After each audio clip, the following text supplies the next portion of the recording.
Charles स्पर्जन नाम के एक महान उपदेशक थे, पासबान थे। उन्होंने कहा कि अगर दुनिया में ऐसी कोई तत्वशास्त्र है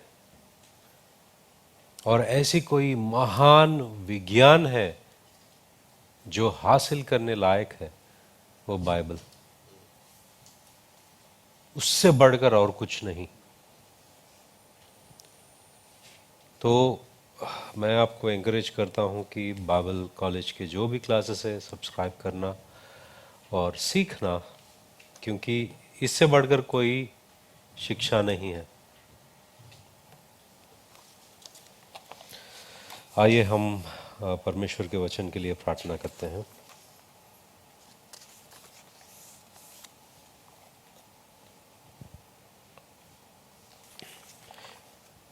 पिता परमेश्वर, हम तेरा धन्यवाद करते हैं, आपने हमें और एक मौका दिया है कि आपके उपस्थिति में आए, आपकी स्तुति आराधना करें और आपके वचन को सीखें।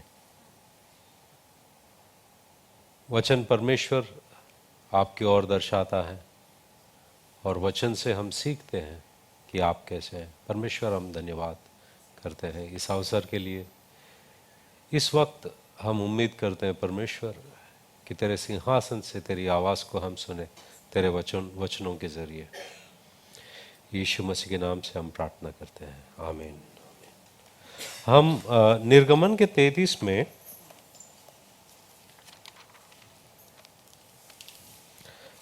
हेलन के लिए प्रार्थना करना, उसके नीस ठीक नहीं है, तो क्योंकि सडनली मुझे याद आया हेलन कहाँ है। निर्गमन के 33 में जब परमेश्वर कहता है कि जो मैंने आपसे वाचा किया है उस देश में मैं आपको लाऊंगा, आपके दुश्मनों को हटा दूंगा, मेरा दूत आपके आगे चलेगा मगर मैं नहीं आऊंगा। तब मूसा ने कहा कि अगर आप नहीं आते हैं तो वो जगह जाने लायक नहीं है। जहां पर आप नहीं हो, चाहे उसमें दूध और शहद क्यों ना बह रहा हो, मगर आपकी उपस्थिति जहां नहीं है वो जाने लायक जगह नहीं है। अगर आप नहीं जा रहे हो तो हमें भी वहां पर मत ले जाओ। तो परमेश्वर कहते हैं,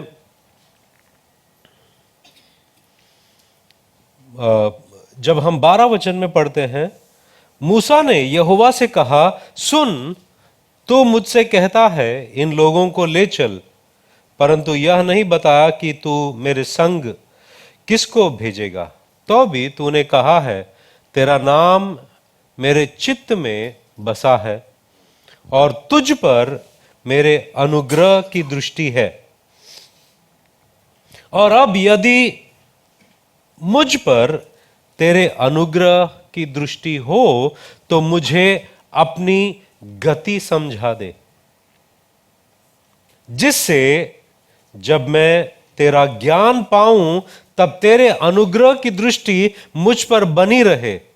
फिर यह भी ध्यान रख कि यह जाति तेरी प्रजा है। यहोवा ने कहा, मैं आप तेरे साथ चलूंगा और तुझे विश्राम दूंगा। उसने उससे कहा, यदि तू आप ना चले तो हमें यहां से आगे ना ले जा। यह कैसे जाना जाए कि तेरे अनुग्रह की दृष्टि मुझ पर और अपनी प्रजा पर है? क्या इससे नहीं कि तू हमारे संग संग चले, जिससे मैं और तेरी प्रजा के लोग पृथ्वी भर के सब लोगों से अलग ठहरे।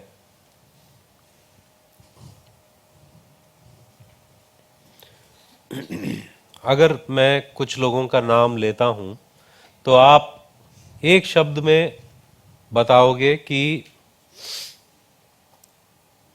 वो इंसान किस बात से जाना जाता है, ठीक है, किस बात के लिए वो जाना जाता है, मशहूर है, किस बात के लिए वो इंसान मशहूर है?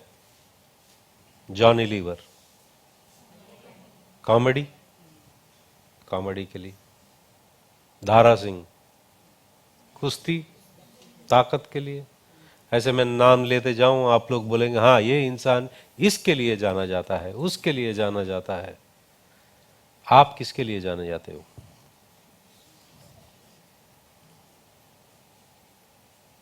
आप किसके लिए जाने जाते हो?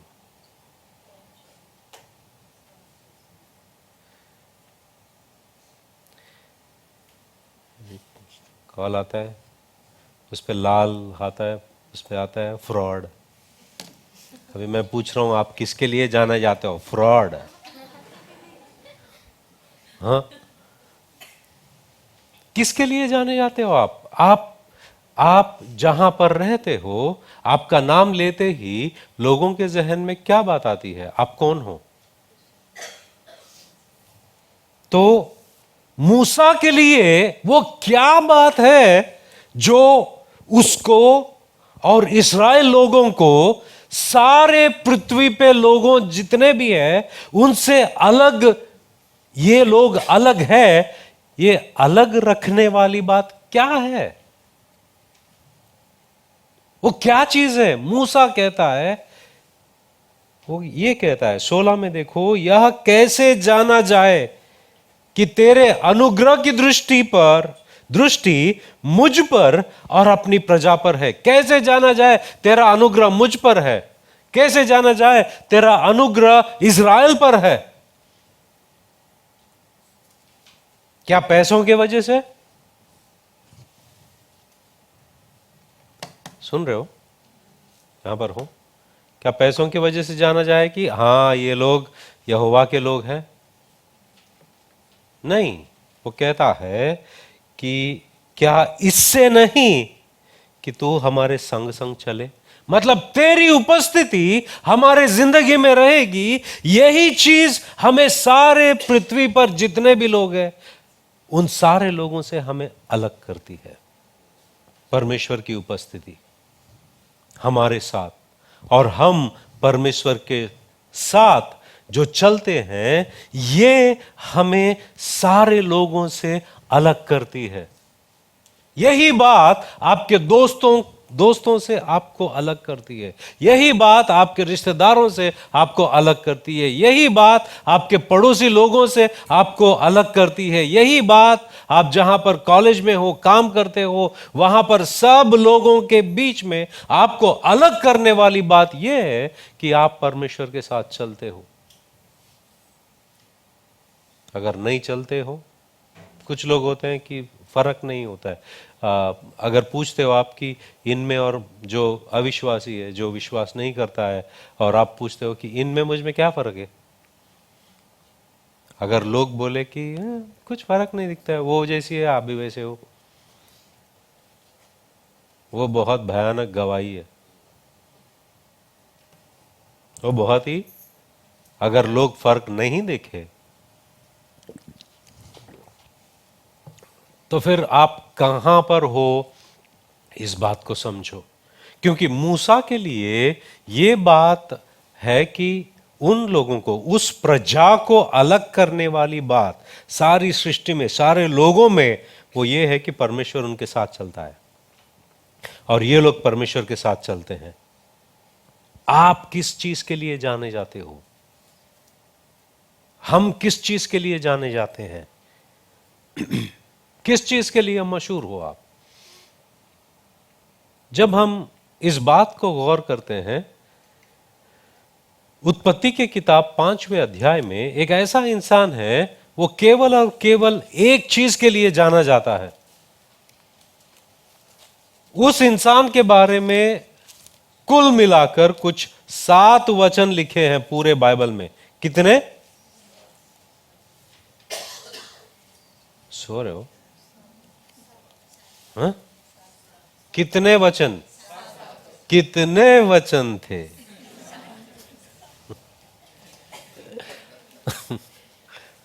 कुल मिलाकर सिर्फ 7 वचन लिखे हैं। उन 7 वचनों में 2 वचन, 3 वचन, 4 वचन यही बात की गवाही देते हैं।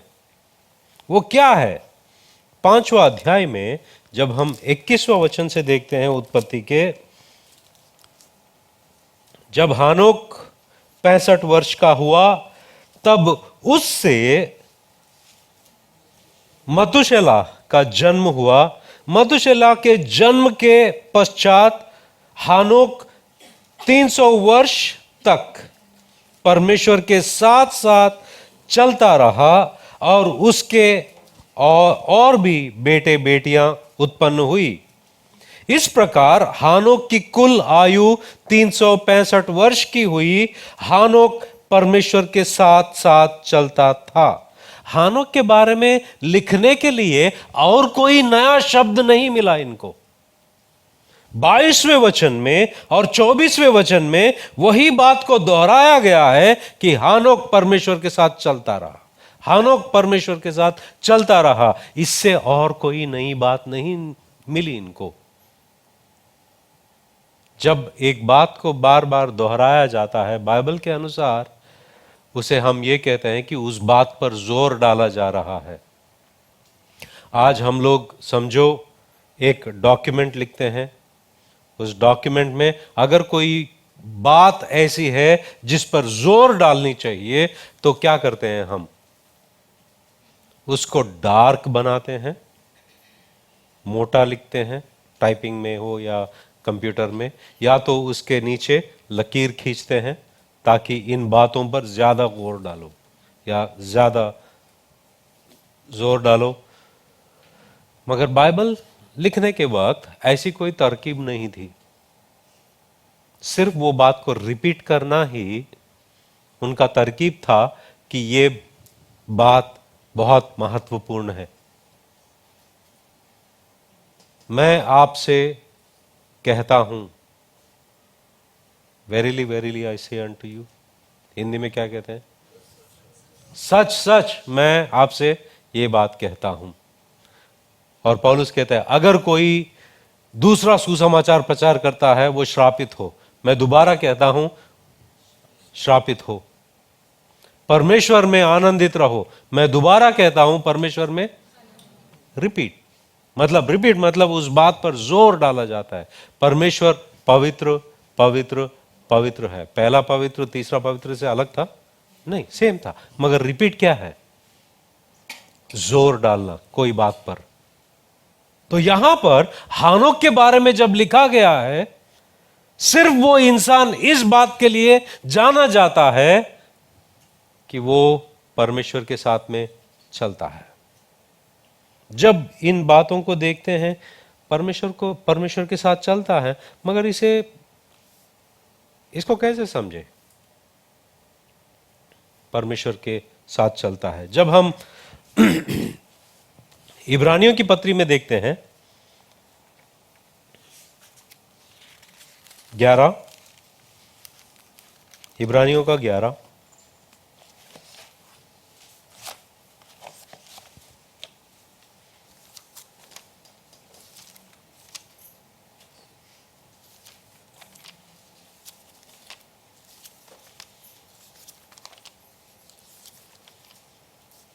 इब्रानियों का 11 में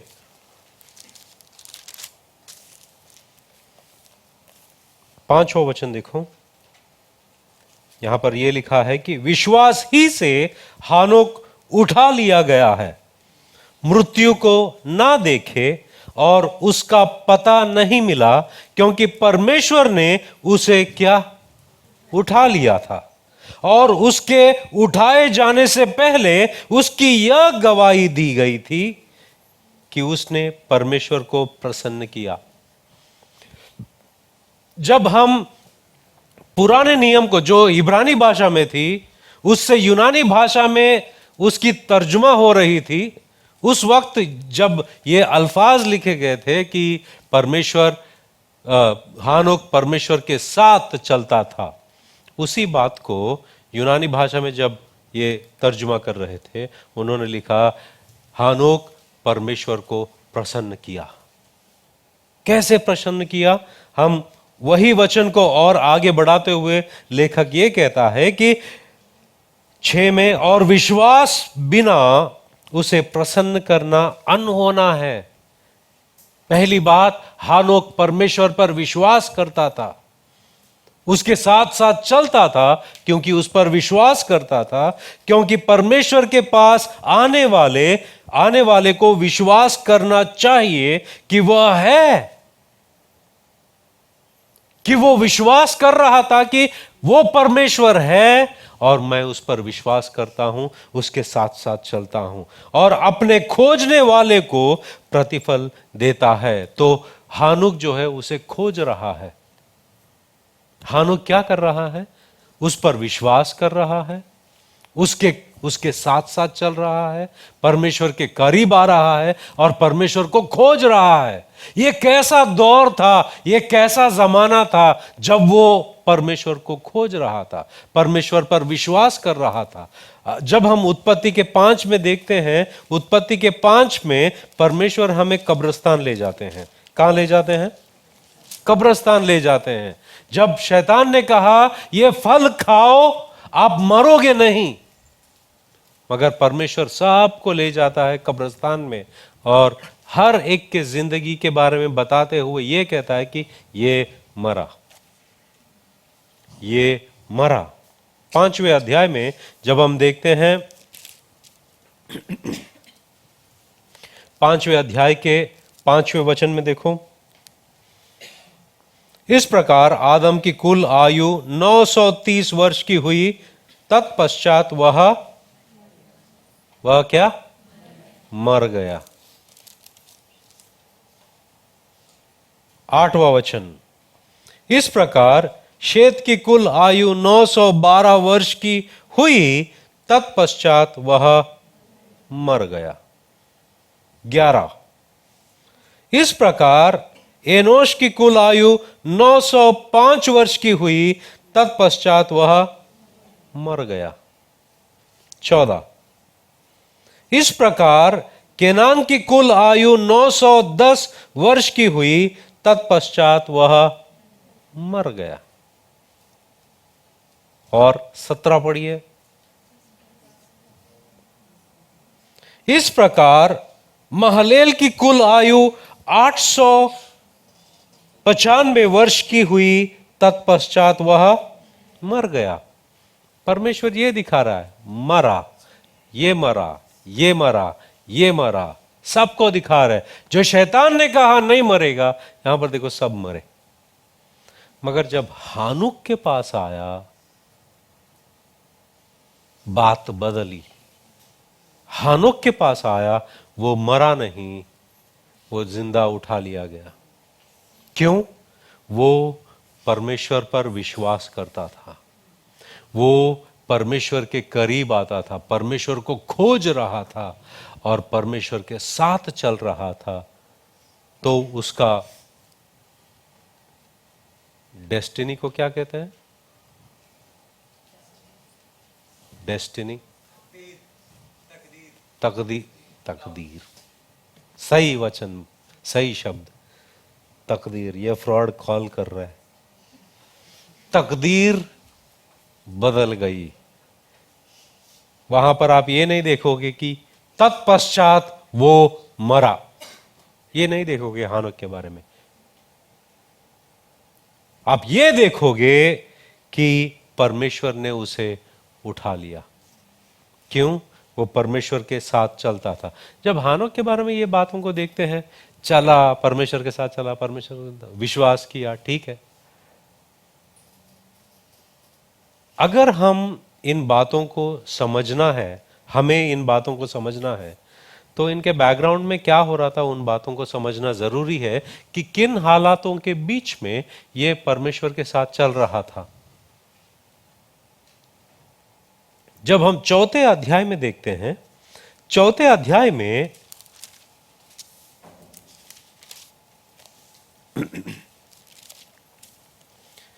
कितने लोग कैन के बारे में जानते हैं? कैन, कैन, खयून, हाबिल। कयून ऐसा जलील इंसान था, उसको हर चीज अपने हिसाब से चाहिए, अपने वक्त पे चाहिए। मतलब वो जो भेंट लेके आया परमेश्वर के साथ पास, वो ठीक नहीं था, मगर वो चाहता था कि परमेश्वर इसे ठीक समझे और मुझे प्रशंसा दे। उसे हर चीज अपने हिसाब से चाहिए होती है। परमेश्वर कहा नहीं, ऐसा नहीं होगा, तुमने ठीक नहीं किया। उसने क्या किया? अपने भाई को मार डाला। क्यों?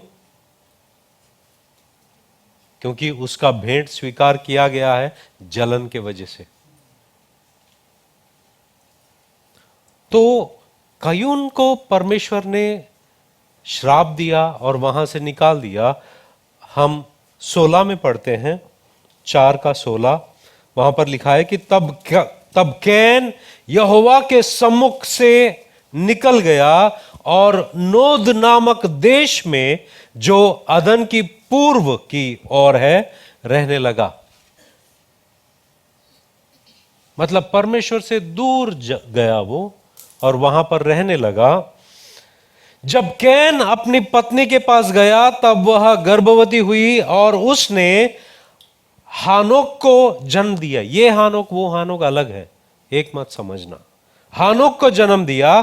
फिर कैन ने एक नगर बसाया और उस नगर का नाम अपने पुत्र के नाम पर हानोक रखा। जब परमेश्वर ने इसे श्राप दिया तो कहीं पर भी बसेगा नहीं, तो कहीं पर भी नहीं बसेगा, एक जगह तो नहीं रहेगा।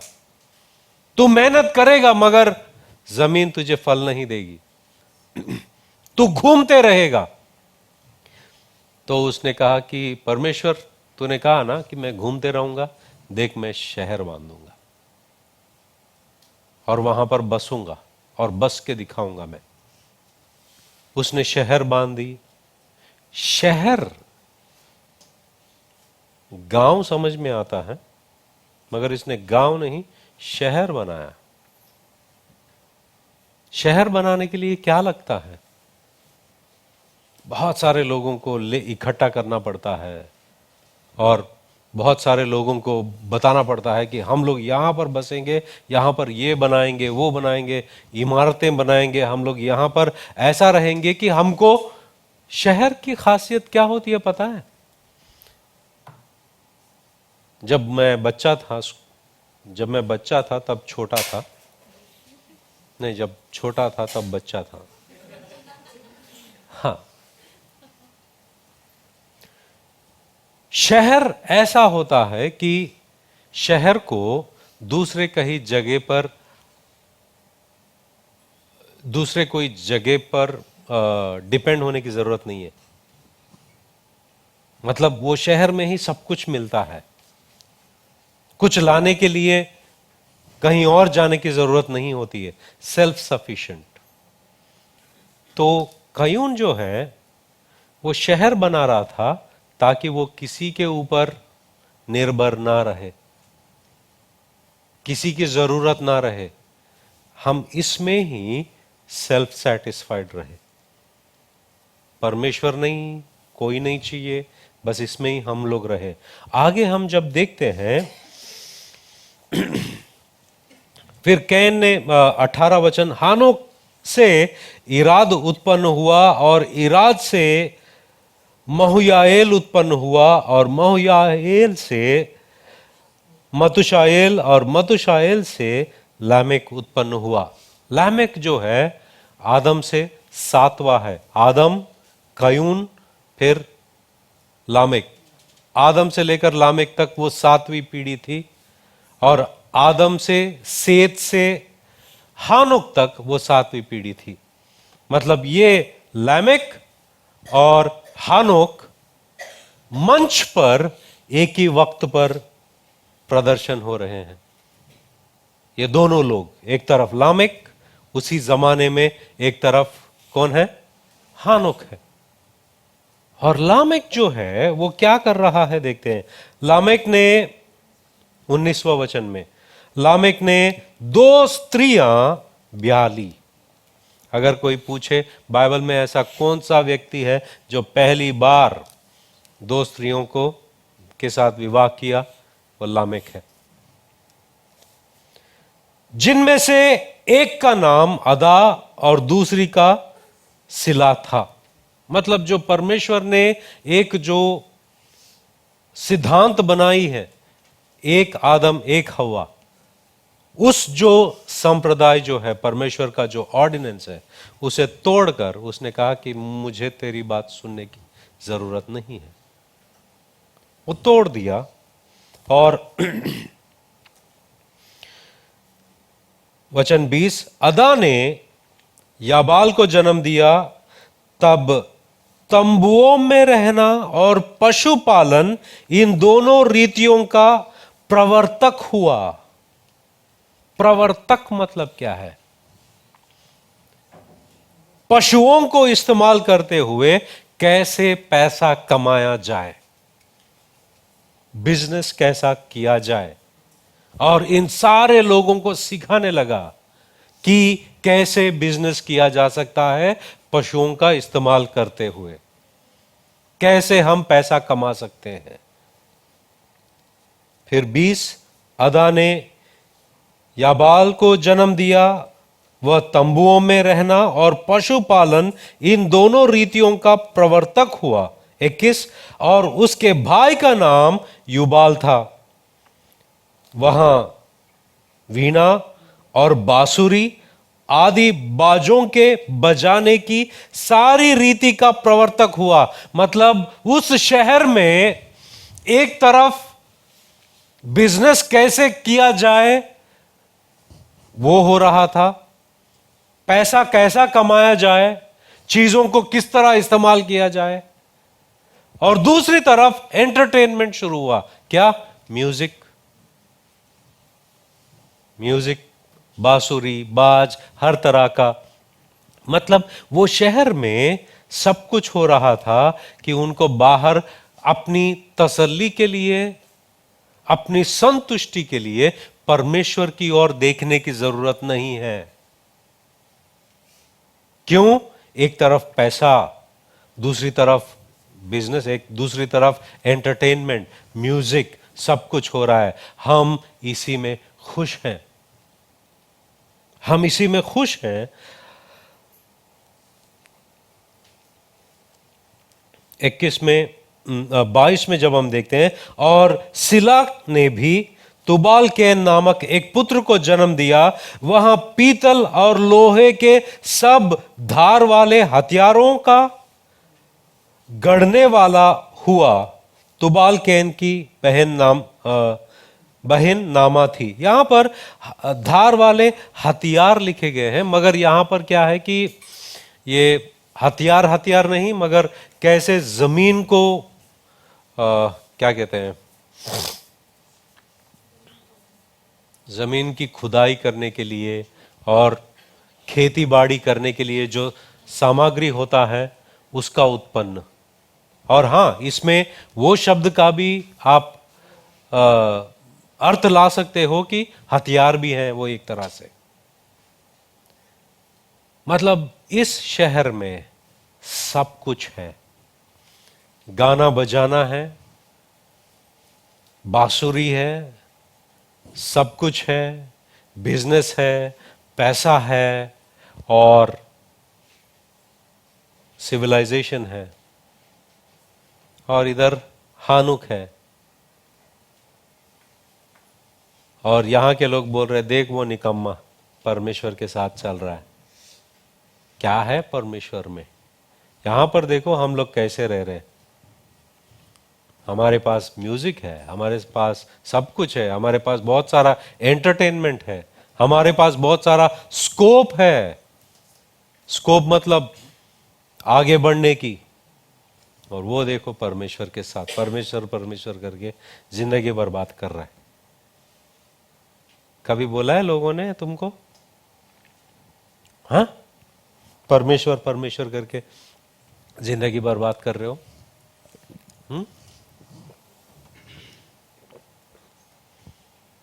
और इस तरफ हानुक, वो परमेश्वर के साथ चल रहा है इस जमाने में।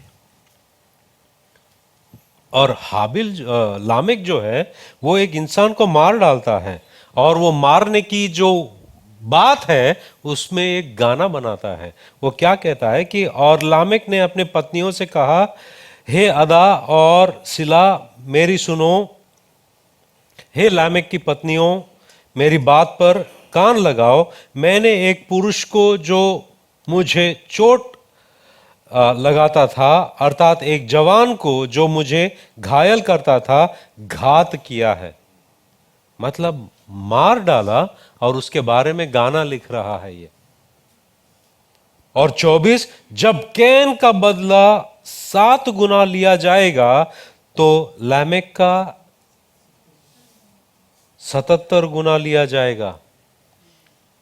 यहां पर और एक बात है, चौथी बात, ये लोग अपने आप में खुश है, मगर लामेक ये कह रहा है कि मैं इतना धर्मी हूं, अगर मुझे कोई, मैं घात किया क्योंकि वो घायल किया मुझे, मैं उसका घात कर दिया, मगर मुझे कोई कुछ करता है, जो कायून पे आया है उससे 77 गुना उसके ऊपर आएगा। मैं इतना धार्मिक इंसान हूं, इतना धर्मी हूं मैं। मतलब क्या बोलते हैं सेल्फ राइचियसनेस को, स्व धार्मिकता, स्व की धार्मिकता। इनके पास परमेश्वर नहीं, सब कुछ है, स्वयं का धार्मिकता है और परमेश्वर नहीं। ऐसी परिस्थितियों में हानोक जो है परमेश्वर के साथ साथ चल रहा था, परमेश्वर के साथ चल रहा था। मतलब ऐसा क्या हो गया? 5वें अध्याय में जब हम देखते हैं 21वां वचन, 5वें अध्याय का 21वां वचन, जब हानोक 65 वर्ष का हुआ तब उससे मेतुशेला का जन्म हुआ। मेतुशेला के जन्म के पश्चात हानोक 300 वर्ष तक परमेश्वर के साथ साथ चलता रहा, और उसके और भी बेटी बेटियां उत्पन्न हुई। इस प्रकार हानोक की कुल आयु 365 वर्ष की हुई। हानोक परमेश्वर के साथ साथ चलता था। फिर वह लोप हो गया क्योंकि परमेश्वर ने उसे उठा लिया। क्या हुआ? मतुशेला के पैदा होने के बाद में, मतुशेला का नाम का मतलब क्या है पता है? इसकी मौत, His death shall bring forth, मतलब उसकी मौत जो है कुछ चीज को उत्पन्न करेगा। मेतुशेला के मरने के बाद में ही सारा संसार पानी से डूब गया, नूह के जमाने में। क्या हुआ ऐसा कि हानोक जो है परमेश्वर के साथ साथ चलने लगा। उसके पुत्र के पैदा होने के बाद में ऐसा क्या हुआ? उसने एक दर्शन देखा। यहूदा की पत्री को देखते हैं।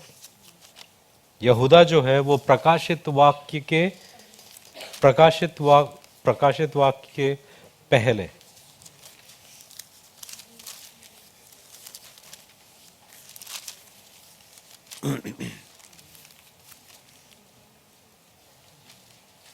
चौदह, हानोक ने भी जो आदम से 7वीं पीढ़ी में था, इनके विषय में यह भविष्यवाणी की। वो क्या कर रहा था? भविष्यवाणी कर रहा था। किनको सुना रहा था? उस जमाने के लोगों को सुना रहा था। मतलब ये परमेश्वर पर विश्वास कर रहा है, परमेश्वर के करीब आ रहा है, परमेश्वर को खोज रहा है, और वो परमेश्वर के साथ साथ चल रहा है।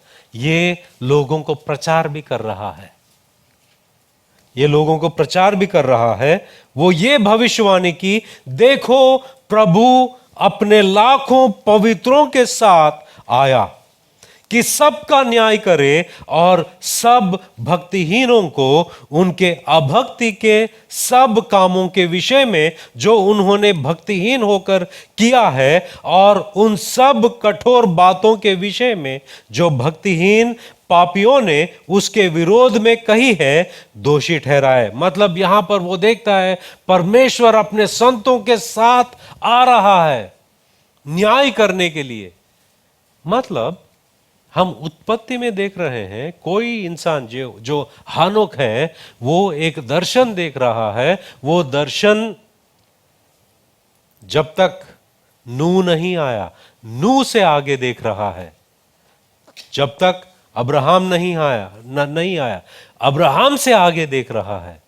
12 गोत्र नहीं थे, 12 गोत्र से भी आगे देख रहा है। मूसा हारून नहीं थे, उससे भी आगे देख रहा है। उसके बाद में यहोशू के बाद में जितने लोग आए हैं, जितने भविष्यवक्ता हैं, दाऊद आया है, यशाया आया है, सब लोगों के आगे देख रहा है। यीशु मसीह का पहला आगमन, उसके बाद में प्रेरितों, उनके बाद में हमारा जमाना, हमारे जमाने से आगे हानोक देख रहा है कि प्रभु आ रहा है।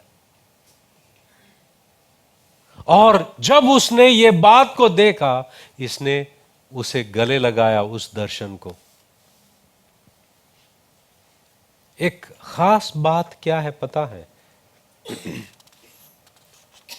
इब्रानियों की पत्री 11 अध्याय में 13, 14, 15, 16 इब्रानियों की पत्री में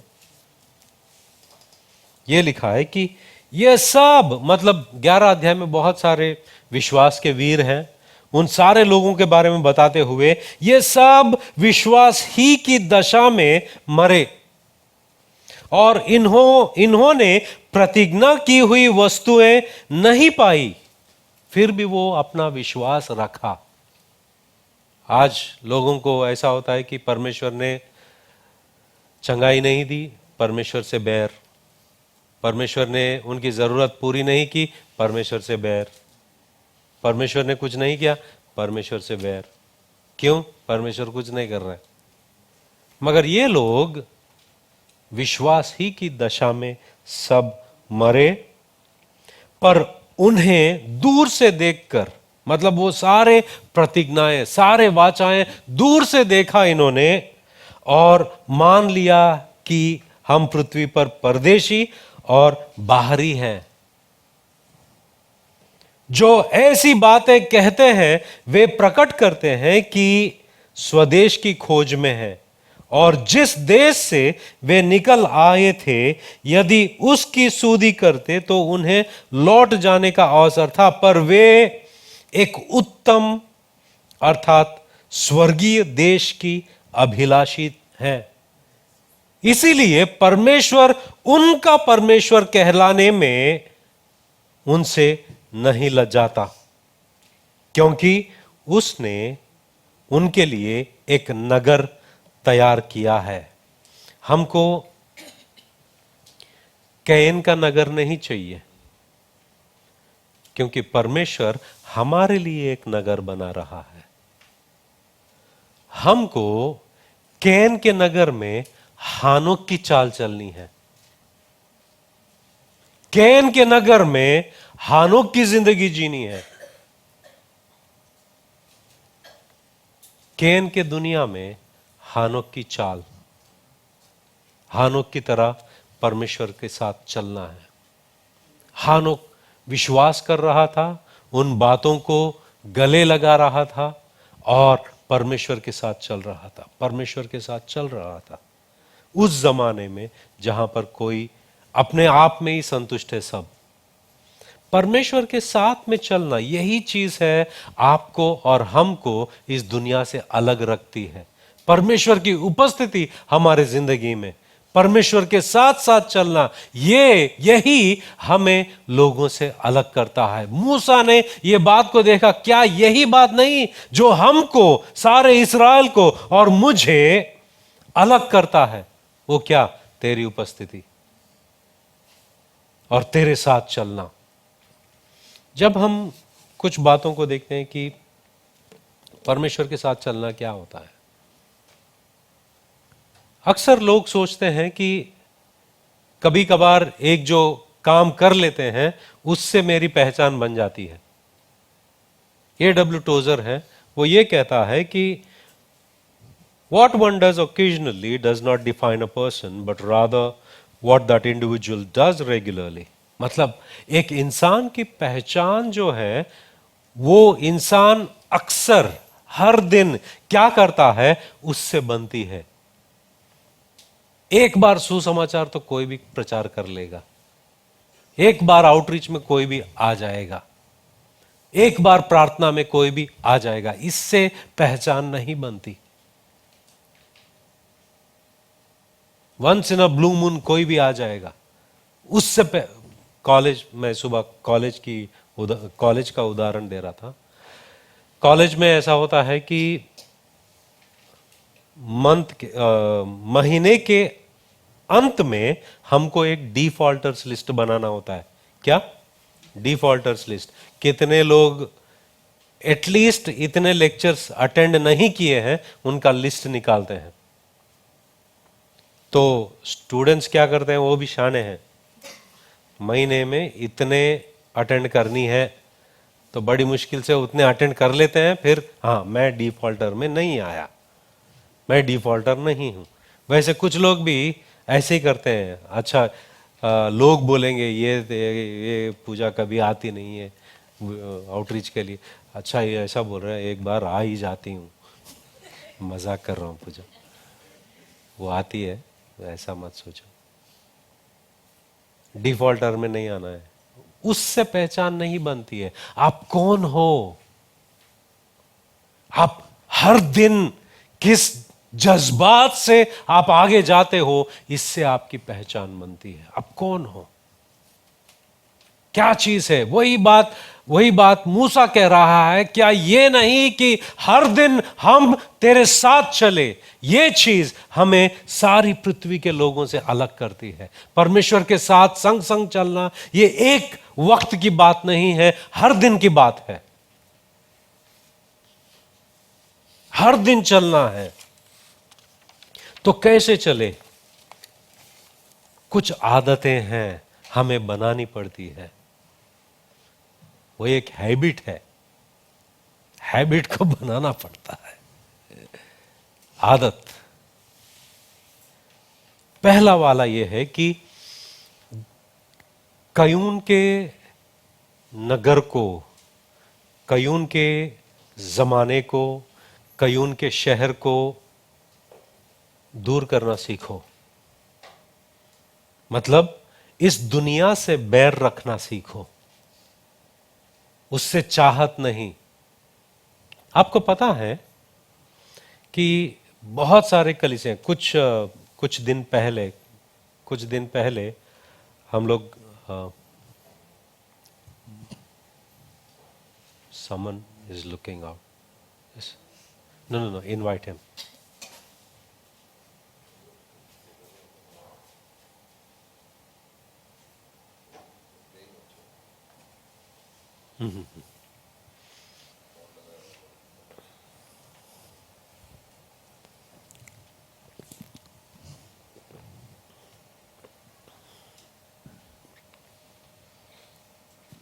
कुछ लोग हैं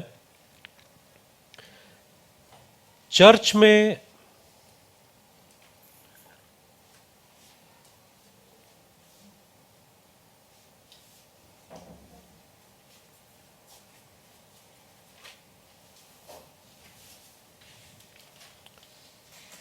वो चर्च आते हैं क्योंकि उनको एंटरटेनमेंट चाहिए होता है। आज जब हम देखते हैं कि युवाओं को आकर्षित करने के लिए कलीसियाएं क्या क्या करती है, आराधना का जो शैली है उसको बदल देते हैं। वहां जहां पर नाच गाना होता है, मतलब आराधना करते हैं मगर उसमें बहुत सारा नाचना कूदना ये सब होता है और इन लोगों को आकर्षित करते हैं। जब ये सब लोग तो मैं मेरे भाई से हम लोग डिस्कस कर रहे थे कि आज के कलीसिया में, अगर कलीसिया में एसी नहीं है, एसी अच्छी है, गलत बात नहीं है, होनी चाहिए, मगर बात कह रहा हूं कि अगर ये नाचना गाना नहीं है, म्यूजिक नहीं है, एसी नहीं है, चर्चेस जो है वो कम होने लगते हैं, मगर उसी में सही कलीसिया बाहर आती है। ये सब निकाल के देखो, उस गहरी जेल में पौलुस और कौन, सिलास, वो स्तुति आराधना कर रहे थे परमेश्वर की। वहां पर फैन भी नहीं था, ना तो लाइट था। उसमें मैं जा चुका हूं, मतलब मैं कोई जुर्म नहीं किया, मगर देखने के लिए गया था कि उस जमाने के अंदर की कोठरी कैसी होती है, जहां पर कोई जरा सा भी रोशनी नहीं होती है। वो सच्ची कलीसिया है, वो सच्चे परमेश्वर के आराधक है।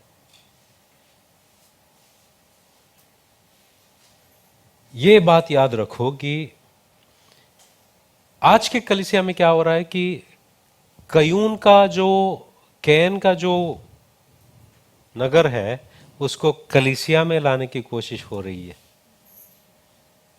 जहां थोड़ा एंटरटेनमेंट हो जाए, थोड़ा ये हो जाए। ये जो अलग करने वाली लाइन है ना, वो धीरे धीरे बारीक होने लगी है।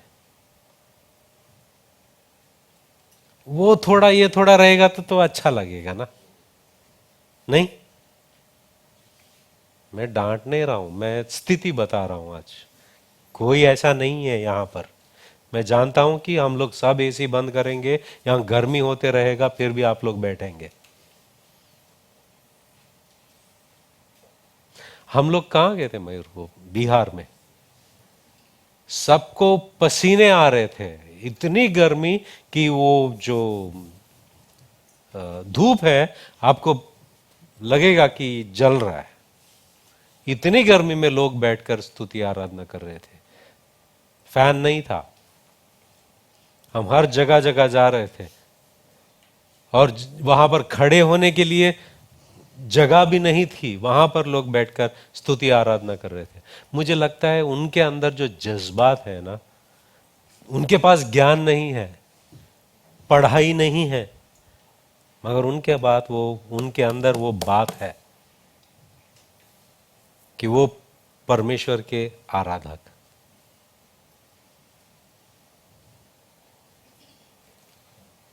पहली चीज क्या है, दुनिया को दूर रखो, दुनिया को दूर रखना सीखो। ये एक आदत बनानी है, उससे लगाव नहीं, उससे दूर होने की आदत पैदा करो, हैबिट।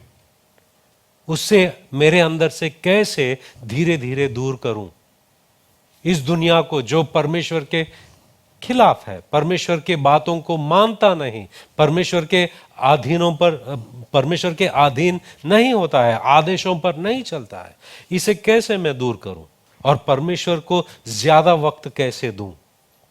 ये एक दिन में नहीं होता है, ये धीरे धीरे होता है। शुरुआत आपके मोबाइल से होता है। किससे? आपके मोबाइल से होता है। ये पहला। और इसी में एक बात आता है कि फोकस करना, कंसंट्रेट करना सीखो कि परमेश्वर के ऊपर। दूसरा जो है, परमेश्वर के वचन पर ध्यान और मनन करना, क्योंकि परमेश्वर के वचन से ही हमारी आत्मिक उन्नति होती है। क्या होती है? परमेश्वर के वचन से हमारी आत्मिक उन्नति होती है।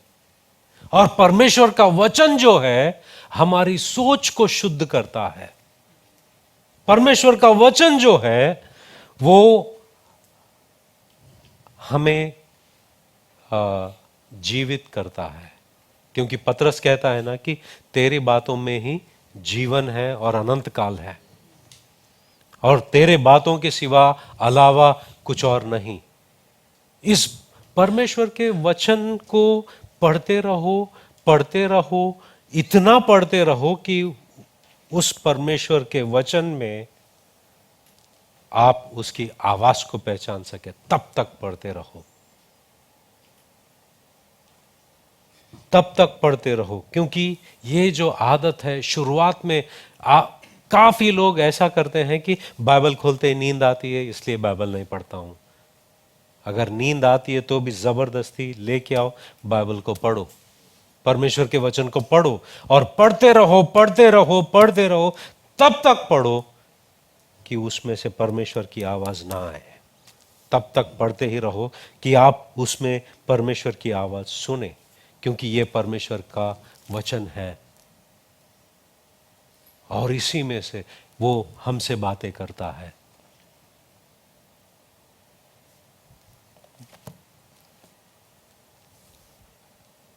कितने सारे आप बहुत सारे मक्खियों को देखे रहेंगे, उसमें और मधुमक्खी में फर्क क्या है?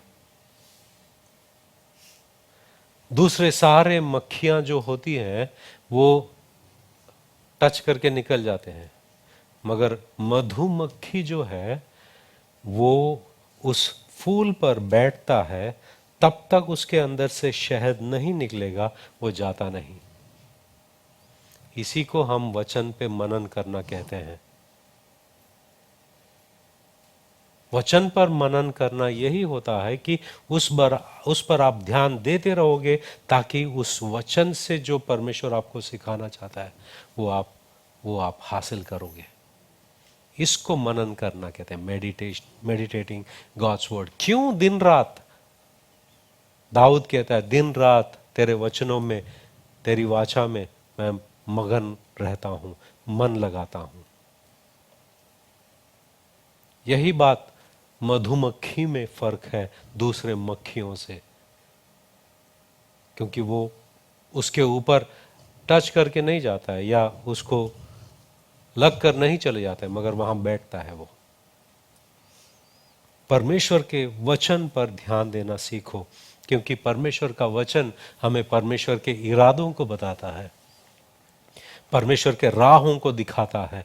परमेश्वर के वचन के बगैर या बिना आप परमेश्वर के साथ कैसे चलोगे? क्योंकि वही तो रास्ता है। परमेश्वर का वचन हमें वो रास्ता दिखाता है। यह दूसरी बात है। तीसरा जो है, परमेश्वर के साथ में अकेले में रहना सीखो। ये जो बात है, ये ऐसा लगता है कि किसी ने सुना ही नहीं। आज के जमाने के लोगों को परमेश्वर के उपस्थिति में रहना क्या है वो नहीं जानते हैं।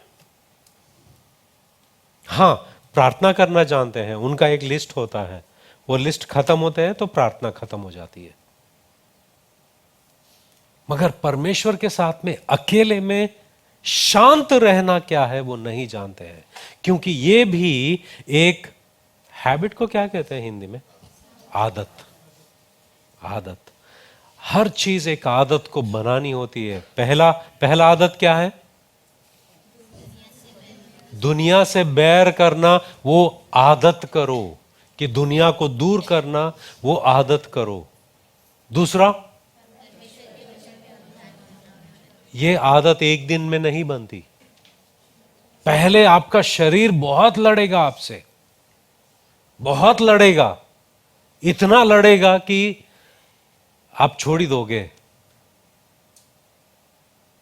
मगर आपको लड़ना है, ये आदत बनाना है। आपके अनुसार नहीं होगा, आपके शरीर के ताकत पर नहीं होगा, मगर पवित्र आत्मा आपको ताकत देगा, और पवित्र आत्मा के ताकत से आप कर पाओगे। तीसरा क्या है? अकेले रहना सीखो, क्योंकि जब आपके प्रार्थना खत्म हो जाते हैं, अकेले में जब वो शांत रहोगे, तो आपका मन जो है वो अलग अलग बातों को सोचते रहता है और दूर चले जाता है। जब भी आप शांत रहोगे, आप परमेश्वर के ऊपर ध्यान रखकर शांत रहोगे और सुनना चाहोगे परमेश्वर से, आपका मन धीरे धीरे अलग अलग चीजों पर जाता है। यह कठिन है आपके मन को इन सारी चीजों से खींचकर दोबारा परमेश्वर की ओर केंद्रित करना। यह कठिन है, मगर ये आदत आप बना सकते हो।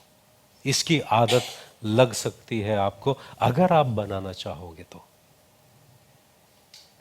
परमेश्वर की ओर ध्यान देना, परमेश्वर के ऊपर मन लगाना और उसके उपस्थिति में शांत रहना, ये आदत जरूरी है। और ये हर दिन लगता है। Sitting in silence before God, ये बहुत मुश्किल है मगर नामुमकिन नहीं। बाइबल पढ़ना मुश्किल है, नामुमकिन नहीं।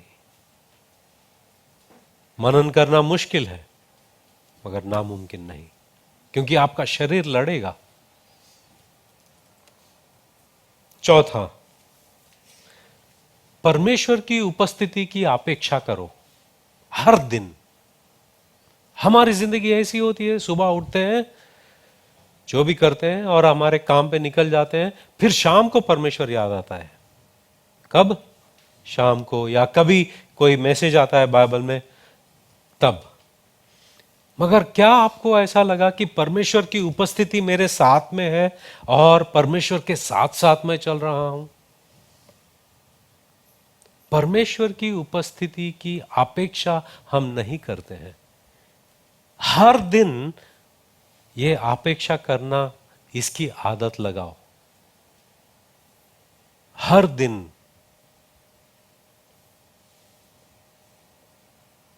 और ये आपको बनाना पड़ता है, क्योंकि परमेश्वर कहता है कि तू मुझे खोज और तुम मुझे पाओगे, खोजोगे तो। हर दिन। ये कितना वाला है?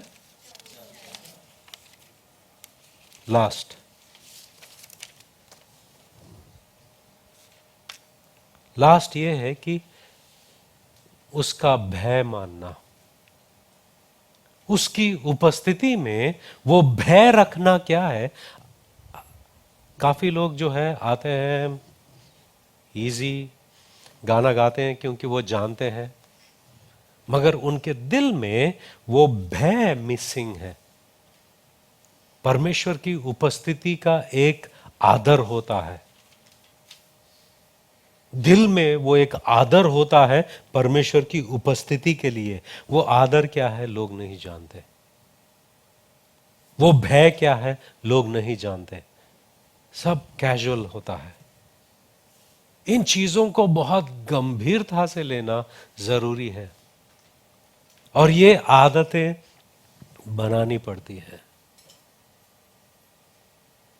और हम परमेश्वर के साथ संग संग चलते हैं, और यही बात हमें लोगों से अलग करता है। यही चीज, यही एक चिन्ह है कि तुम सारे लोगों से अलग हो, दुनिया से अलग हो, अलग राज्यों से अलग हो। क्योंकि मूसा कहता है कि क्या यही नहीं जो चीज हमें दूसरे लोगों से अलग करता है कि तेरी उपस्थिति हमारे साथ है और हम तेरे संग संग चलते हैं। ये नए साल में इन आदतों को बनाओ, परमेश्वर के साथ चलो, संग संग चलो, दुनिया को दूर करते हुए परमेश्वर के वचन पर ध्यान देते हुए उसके उपस्थिति में एकांत में रहना सीखना। प्रार्थना करते हैं।